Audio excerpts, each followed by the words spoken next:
fusiles, sicarios acribillaron a 4 personas en una estación de mototaxis en Durán, Guayas. El Consejo de Participación se mete en la pugna entre la Corte de Justicia y el Consejo de la Judicatura por los vocales que perdieron respaldo. El Tribunal Contencioso Electoral trata desde hoy la pugna por la Coordinación Nacional de Pachacutic entre Marlon Santi y Guillermo Churuchumbi. Por primera vez en el país, una persona irá a la cárcel por matar a un animal. Buenas tardes, amigos, bienvenidos. Comenzamos aquí Televistazo. Bienvenida, Steffi, a la capital. Gracias, Gaby. Amigos, bienvenidos. Tenemos que arrancar esta emisión con una masacre reportada en Guayas.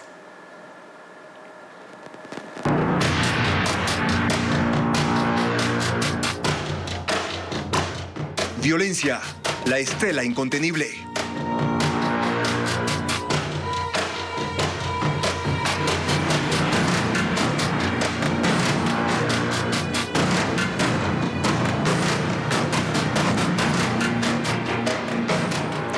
Cuatro personas fueron acribilladas al pie de una gasolinera que está junto a un centro comercial en Durán, Guayas. Uno de los asesinados era conductor de tricimoto y los otros 3 pasajeros. Merlin Ochoa informa que la masacre ocurrió en la vía principal que conecta a este cantón con 3 provincias. 30 disparos de fusiles acabaron con la vida de 4 personas a las 9 de la noche del martes en el cantón Durán. 3 sicarios llegaron a la estación de mototaxi en un carro tipo Jeep y los acribillaron. Una de las víctimas era chofer de tricimoto y las otras 3 estaban en el lugar esperando un vehículo. 3 personas también resultaron heridas y fueron llevadas a diferentes casas de salud donde se activó el código plata. La policía maneja 2 hipótesis. La primera es que el conductor no quería pagar las denominadas vacunas. De la información preliminar que se tiene es parte de la pugna que existe entre organizaciones delictivas de aquí. El sicariato sucedió en la cooperativa 28 de agosto, al pie de la avenida Nicolás Lapenti. Ahí la mañana de este miércoles el ambiente era de tensión. Un carro de la policía estaba cerca de los choferes, quienes lucían consternados. En el piso seguía la sangre de las víctimas. Quienes circulan por esta avenida la consideran de terror. La masacre ocurrió al pie de la gasolinera que está junto al centro comercial y la terminal terrestre de Durán. Pero al frente está ubicada la farmacéutica que fue baleada la noche del 23 de agosto con 90 disparos.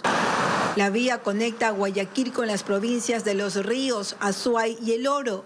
Por ahí pasan 8.000 carros al día en horas pico. Un taller mecánico de la prefectura de Esmeraldas sufrió un atentado este miércoles. 6 vehículos de la entidad resultaron afectados y el hecho ocurre 12 días después de otro ataque en el que 8 carros sufrieron daños. 3 camionetas incineradas y 3 vehículos pesados con daños es el saldo de un atentado registrado a las 4 de la mañana de este miércoles en el taller mecánico de la prefectura de Esmeraldas, ubicado en la parroquia San Mateo. Según información preliminar, hombres irrumpieron en el sitio y con canecas en mano, rociaron combustible sobre los carros y lanzaron un explosivo, el cual al detonar causó un incendio. Las pérdidas económicas superarían los $150.000. En el lugar estaban 2 guardias de seguridad, quienes luego del estallido observaron cómo 3 vehículos huyeron del sitio. Durante la mañana, la policía halló un taxi y un auto negro abandonados en la vía Carlos Concha, que conecta el sur con el centro de la ciudad, y que habrían sido robados para cometer el ataque. En un comunicado publicado en redes sociales, la prefectura rechazó el hecho violento. Este sería el segundo atentado contra la institución en 12 días, pues el 18 de agosto pasado, delincuentes lanzaron explosivos a las oficinas principales de la prefectura, dejando 8 vehículos afectados. Desde esa fecha, el edificio está vallado y con custodia policial. Desde tempranas horas se realiza un operativo de requisa en la cárcel de Cotopaxi. Patricio Viera nos informa que 2.200 agentes entre policías y militares participan de este operativo. Eran las 3 de la mañana cuando decenas de patrulleros, camiones y buses ingresaban hasta el filtro número 1 de la cárcel de Cotopaxi. Trasladaban a 2.200 uniformados entre policías y militares. También se observó el ingreso de los vehículos Cobra 2, recién adquiridos por el gobierno. Cerca de las 6 de la mañana, los uniformados ingresaron al pabellón de máxima seguridad para un operativo de requisa. Las primeras fotografías de lo que sucedía dentro de este pabellón alertaron a los presos. 5 de los internos, a los que se les conoce como vigías, subieron hasta el techo de la cárcel para observar lo que pasaba en el exterior. Esto hizo que inmediatamente la policía y militares cercaran el perímetro del centro penitenciario para evitar cualquier intento de fuga, mientras un helicóptero y 3 drones sobrevolaban la zona para vigilar desde el aire a los presos. El personal de la cárcel no ingresó y las visitas se suspendieron. Hasta el cierre de esta nota, los policías y militares permanecían en el pabellón de máxima seguridad de la cárcel Cotopaxi. Y asimismo, 500 policías y militares ingresaron a la cárcel de Turi en Cuenca para realizar una intervención en ese centro como parte de los controles que se ejecutan en el sistema carcelario en el país. Durante las requisas, los presos se subieron al techo del pabellón de máxima seguridad en rechazo a estos operativos. Según información preliminar, algunas cámaras de vigilancia del reclusorio fueron destruidas por los presos. Hasta el momento no hay pronunciamiento de las autoridades sobre las requisas y qué objetos prohibidos se han encontrado.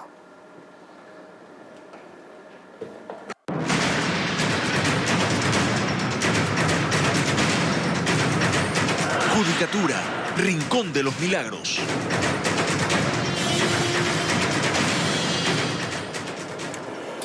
Continúa la pugna judicial tras el anuncio de la fiscal general que va a procesar al presidente del Consejo de la Judicatura, Wilman Terán. Él le responde en un nuevo video. Además entra a escena el Consejo de Participación Ciudadana de mayoría correísta. Jacqueline Rodas nos cuenta. Horas después del anuncio de la fiscal Diana Salazar sobre el proceso penal en contra del presidente del Consejo de la Judicatura, Wilman Terán, y los vocales Maribel Barreno y Javier Muñoz, el organismo respondió con este comunicado en el que hablan de interferencia en sus funciones. Estuvo acompañado de un nuevo video. Palo porque limpias la casa y palo porque no limpias la casa. Solo el dueño de casa sabe dónde están las goteras. Mientras, el vocal Muñoz respondió publicando un oficio enviado a Allen Berbera, presidente del Consejo de Participación Ciudadana, en el que le solicita que ejerza control sobre las actuaciones de la fiscal general. Vera entró a la pugna judicial posicionándose del lado de la judicatura. Hizo una advertencia a Diana Salazar. Esperemos que no sea una aventura de persecución política más, para forzar o su destitución o para forzar a través de arrestos y prisionización que salgan del país y destituirlos de su cargo. También cuestionó que la Corte Nacional, el Ejecutivo y la Fiscalía quiten el respaldo a sus delegados y pidan su renuncia. Hasta el momento, la Corte Nacional no atiende el pedido de fijar audiencia para formularles cargos a Terán, Muñoz y Barreno. Está en manos del juez Luis Rivera. El huracán Idalia tocó tierra en el estado de Florida como un fenómeno de categoría 3 con vientos de 209 kilómetros por hora. Ingresó por la costa oeste, específicamente en la región denominada como Big Bend, desde Palm Harbor hasta Tallahassee, provocando inundaciones y la destrucción de viviendas. Poco después, Idalia bajó a categoría 2, avanza hacia los estados de Georgia y Carolina del Sur.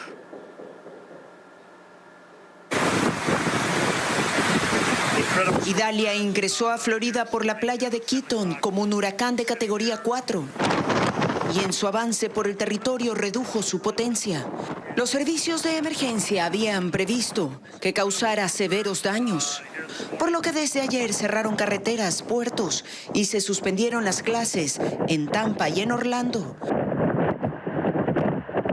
El gobernador de Florida, Ron DeSantis, declaró estado de emergencia en 46 condados y emitió órdenes de evacuación para 1.600.000 personas. La marejada ciclónica podría elevar el nivel del mar de 3 a 5 metros en algunas áreas. Es una marejada ciclónica que si estás allí cuando suceda, será muy difícil que sobrevivas. El fenómeno ha dejado 200.000 hogares sin energía eléctrica y se esperan cortes prolongados de agua e internet, además de inundaciones y casas destruidas. El presidente Joe Biden señaló que está en constante contacto con el gobernador de Florida. Estamos preocupados por el oleaje del océano, pero nos aseguraremos de que tengan todo lo necesario. Expertos afirman que después de pasar sobre Florida, Idalia avanzará hacia el norte por Georgia, Carolina del Sur y Carolina del Norte. Un mes después del golpe de Estado en Níger, militares de otro país de África Central, Gabón, derrocaron al presidente y tomaron el poder, terminando con el gobierno de una dinastía familiar que ha mantenido el control durante 56 años. El mandatario Ali Bongo está ahora bajo arresto y se anticipa una ruptura con los aliados europeos de esta excolonia francesa. El informe con Pedro Jiménez.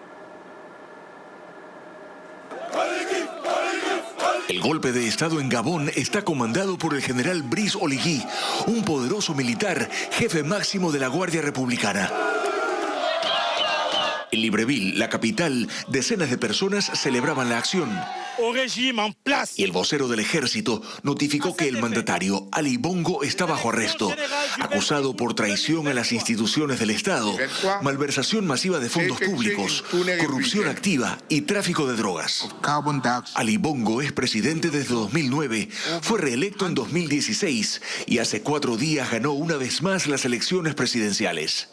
Pero la oposición dijo que fue un fraude para consolidar una dictadura, un régimen familiar de 56 años, pues su padre gobernó de manera ininterrumpida desde 1967 hasta su muerte, cuando fue sucedido por Ali.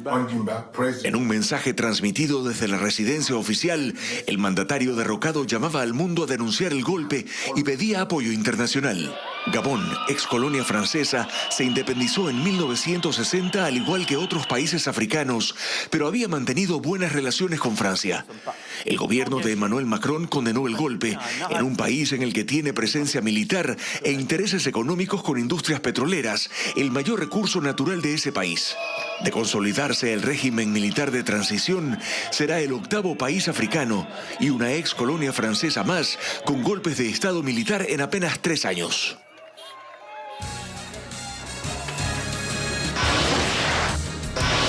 Y cuando regresemos, las exportaciones de Ecuador bajaron. ¿En qué sectores se concentra la disminución? Esto y más al volver. Y se retrasó el arribo de 137 vehículos blindados que adquirió el ejército ecuatoriano para operaciones antiterroristas, especialmente en la frontera con Colombia. Esta compra se la realizó a una empresa de Israel hace más de un año ya. Paul Romero con el informe. Este mes estaba previsto que lleguen los primeros vehículos blindados que adquirió el ejército a la empresa Elbit System de Israel. Pero la guerra entre Ucrania y Rusia alteró la industria militar en el mundo. Esa fue una de las justificaciones de la empresa israelí para no entregar los primeros vehículos según fuentes militares. El año pasado, dentro del plan de modernización de las Fuerzas Armadas, el ejército compró 137 vehículos. Una parte son 4x4, equipados con ametralladoras, lanzagranadas. Otro grupo son 6x6, similares a estos, para trasladar más de 12 personas entrenadas para operaciones antiterroristas, especialmente en la frontera norte, en donde los grupos armados vinculados al narcotráfico han realizado varios atentados. Este fue el argumento del mando militar en 2022 para esta compra, en donde el Estado destinó más de $60 millones. Tienen protección contra minas, que como ustedes ven, especialmente en la frontera norte, últimamente hemos encontrado cantidad de minas que generan bastante daño, pero con estos vehículos vamos a tener mayor seguridad y vamos a poder ingresar a mayores lugares. No se conoce la nueva fecha para el arribo de los vehículos. Cuando lleguen se complementará el plan de modernización del parque automotor antiterrorista. Serán parte de una nueva brigada mecanizada que las Fuerzas Armadas crearán en Portoviejo. El primer semestre de este año, Ecuador exportó $871 millones menos que en 2022. Un estudio de la Cámara de Industrias y la Producción señala que la mayor reducción se produjo en las exportaciones petroleras. Adriana Bermeo con la nota. El Ecuador dejó de percibir 871 millones de dólares por la disminución de las exportaciones en el primer semestre de este año, según el informe de la Cámara de Industrias y la Producción. Hacia los Estados Unidos hay una caída en las ventas de un 20%. Los productos que registran mayor descenso son cacao en grano 30%, flores 17%, rosas 13%, camarones 11% y conservas de atún 9%. La Asociación Nacional de Exportadores de Cacao explica que se debe a que el precio del producto subió, lo que provocó una reducción en la demanda. La tonelada pasó de $2.600 a $3.500. El precio lo define mediante bolsa, ¿no? En Estados Unidos, en la bolsa de Nueva York, se define, día a día va variando. Las ventas petroleras son las que registran una mayor baja con 36%. Expertos explican que esto se debe a la reducción en la producción. En el primer trimestre del 2023 se alcanzaron los 459.600 barriles diarios, mientras que en junio la cifra fue de 391.800 según datos de Petroecuador, lo que representa una disminución del 15%. Ninguna empresa está interesada en hacer proyectos de exploración. Un proyecto de exploración fácilmente puede irrigar a la economía entre 500 a 600 millones de dólares, solo para explorar y ver el potencial de los campos. Las exportaciones petroleras se redujeron a los países de Panamá y Estados Unidos.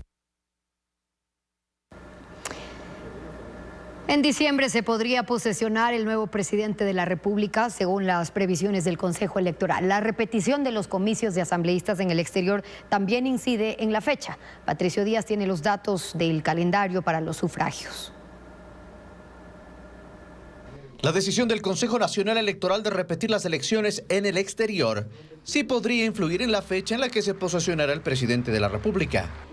El CNE esperaba como máximo tener los resultados del legislativo hasta el 26 de octubre y según la ley, 15 días después, es decir, el 10 de noviembre, se debían posesionar los asambleístas y el 15 de diciembre el nuevo presidente. Pero con la repetición de los comicios en el exterior, eso puede cambiar. Si la elección de legisladores coincide con la segunda vuelta, los resultados estarían en firme el 30 de noviembre. Y 15 días después se posesionaría la Asamblea. La Constitución también señala que el presidente de la República asumirá su gobierno 10 días después de la instalación del legislativo. El calendario del Consejo Nacional Electoral toma en cuenta los plazos máximos de los recursos ante el organismo y ante el Tribunal Contencioso Electoral. Las fechas variarían y serían menores si las organizaciones políticas no presentan impugnaciones ni objeciones a los resultados. Los candidatos continúan activos en redes sociales, en donde hablan de los planes de gobierno y también exponen sus actividades cotidianas. Hoy ambos presidenciables se desplazaron hasta Quito. Carla Delgado con el resumen electoral. Los candidatos no dejan de mostrarse en redes sociales. Con videos cortos explican sus planes de trabajo en caso de llegar a Carondelet. Encabezarán nuestras prioridades tanto para empleo. Daniel Noboa, por ejemplo, hoy se enfocó en las madres solteras, mientras que en las redes de Luisa González subieron extractos de 2 entrevistas que mantuvo en medios radiales, en donde expuso algunos temas, entre estos la seguridad social. Y como el tiempo de campaña es corto e inicia apenas el 24 de septiembre, prefieren adelantarse. Ambos mantuvieron agendas en Quito. La candidata correísta fue hasta una liga barrial en el sur de la capital. Y Daniel Noboa mantuvo reuniones privadas con microempresarios capitalinos. En el resto del mundo, en el mundo desarrollado, 3 centavos, en Chile, 3. Y una mujer va a prisión por ahorcar a un perro en Quito. ¿Cuántos años estará tras las rejas?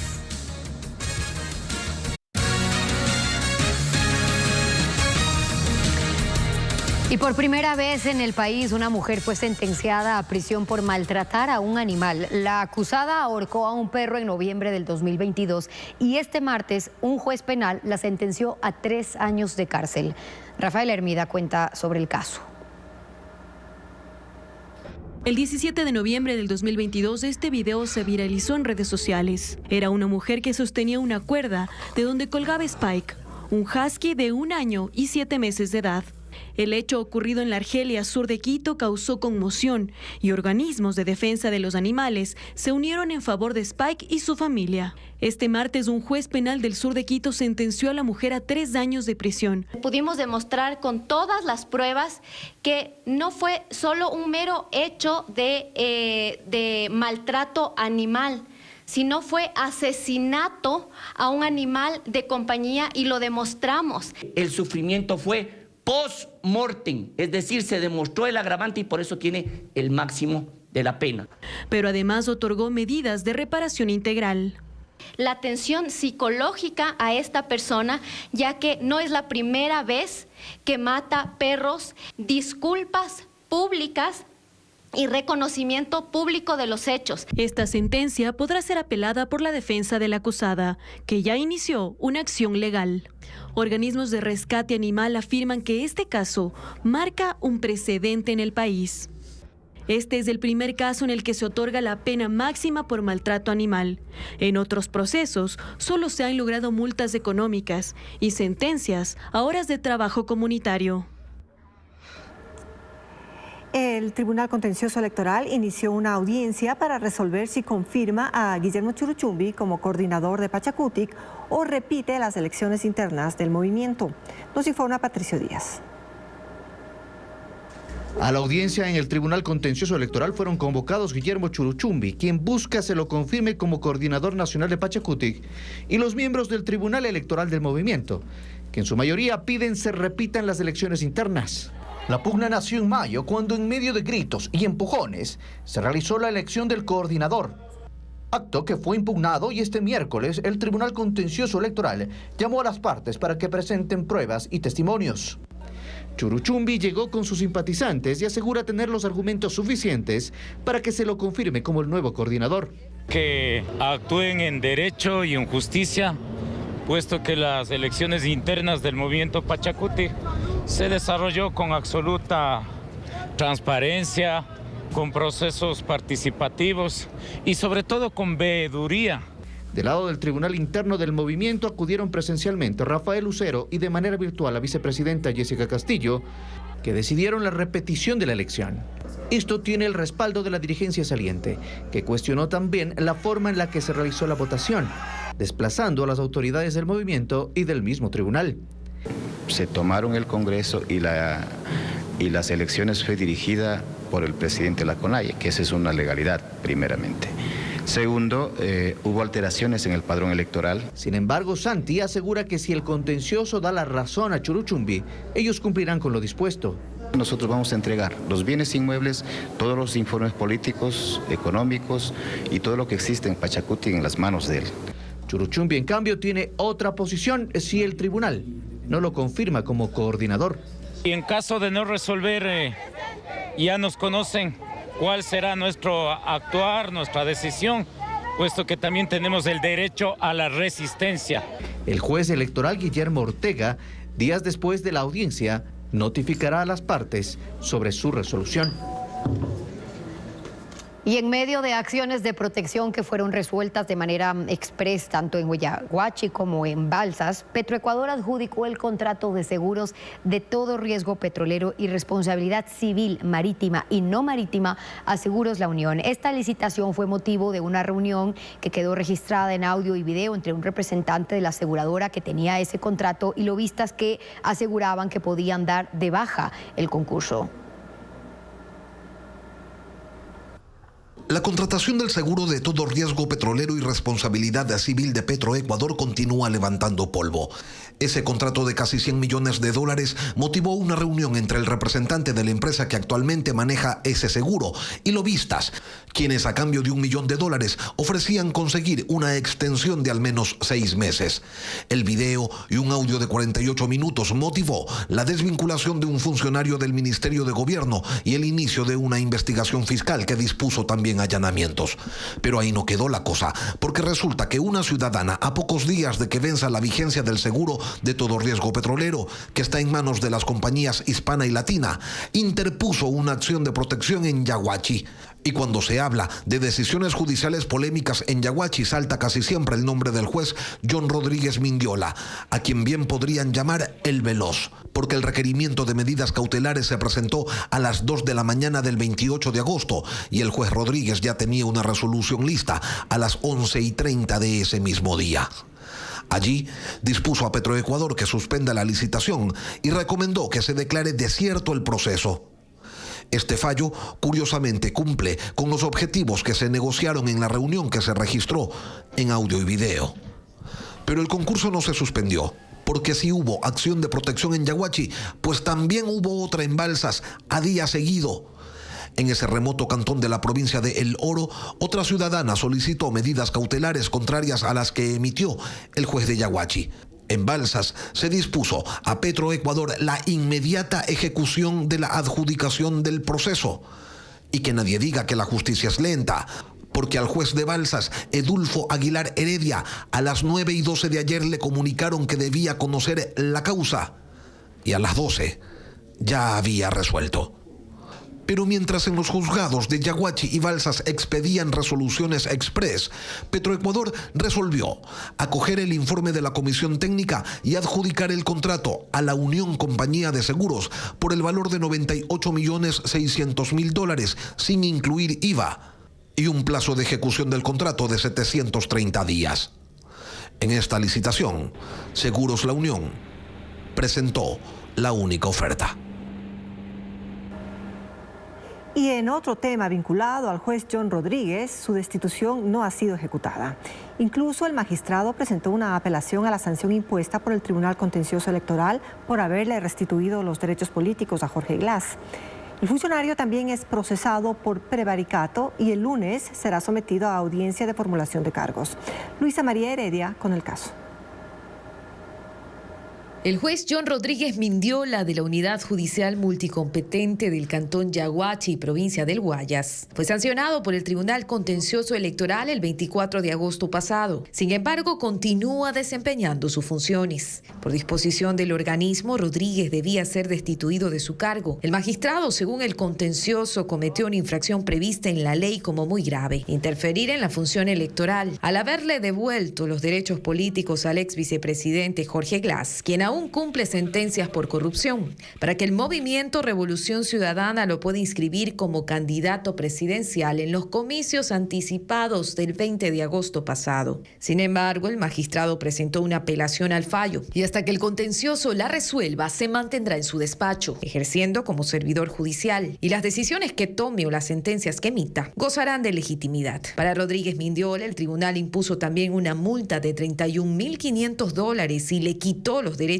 políticos por 4 años. Pero nada de eso está ejecutoriado. El juez de Yaguachi tiene un frente abierto más en la esfera penal. Meses atrás, la Fiscalía le abrió una investigación previa por posible delito de prevaricato. Incluso se le giró una orden de detención por 24 horas que fue levantada por la presidenta de la Corte de Justicia del Guayas, Fabiola Gallardo, en atención a escritos presentados por la defensa. Este martes, precisamente, Gallardo, quien abocó conocimiento del caso por tener el procesado fuero de corte provincial, convocó a una audiencia telemática de formulación de cargos para el próximo lunes 4 de septiembre, a la 1:50 de la tarde.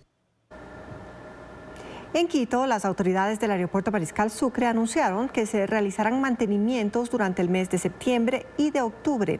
Alejandra Proaño conversó con uno de los directivos y nos cuenta.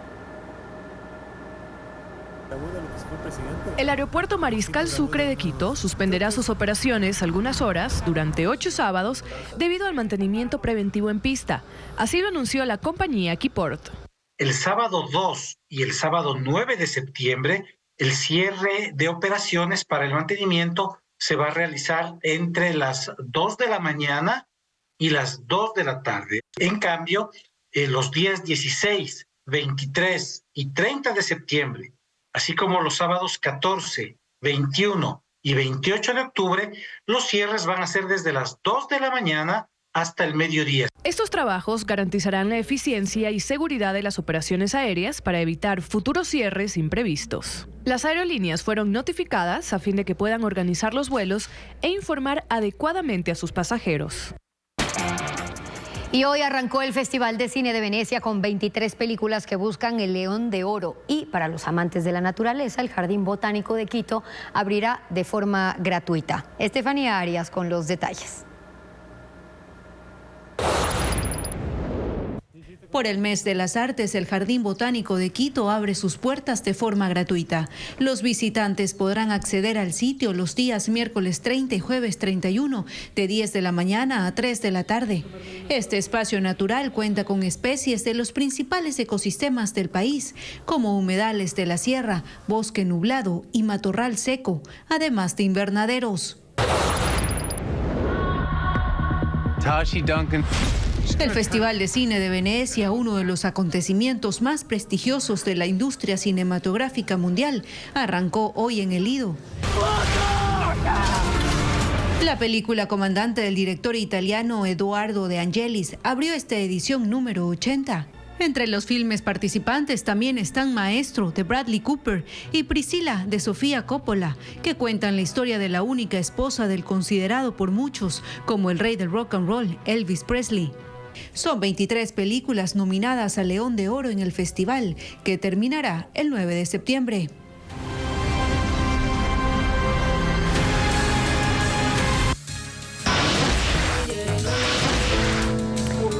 El Festival Ecuador Jazz 2023 será en septiembre. ¿Cuántos artistas serán parte de esta edición? Se lo contamos en breve.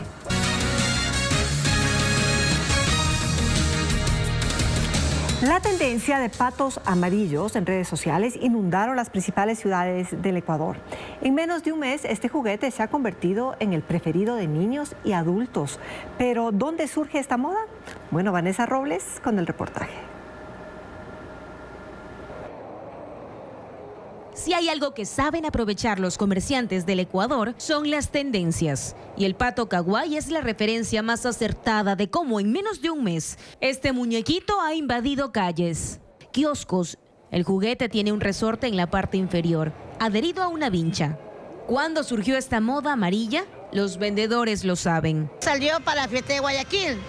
Como hubo un evento en el malecón, un amigo trajo estos patitos y todo el mundo vendimos, hasta yo vendí. El pato inflable se exhibió encima de un vehículo en el centro de la ciudad, imitando al artista holandés Florentin Hofman, experto en retratar esculturas de animales gigantes y exhibirlas en el mundo. La obra fue elaborada en 2007.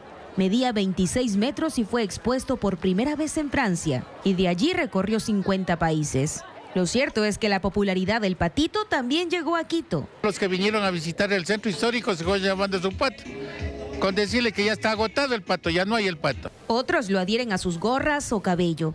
Hoy me compré porque me gusta y está muy bonito. O como una de las observadoras en las últimas elecciones, cuya imagen se viralizó en redes sociales. Y ya que la creatividad es una característica del ecuatoriano, en Ibarra, la obra del holandés, quien nunca ha pisado el país, ya tiene accesorios para el carro o las motos. Y están innovando.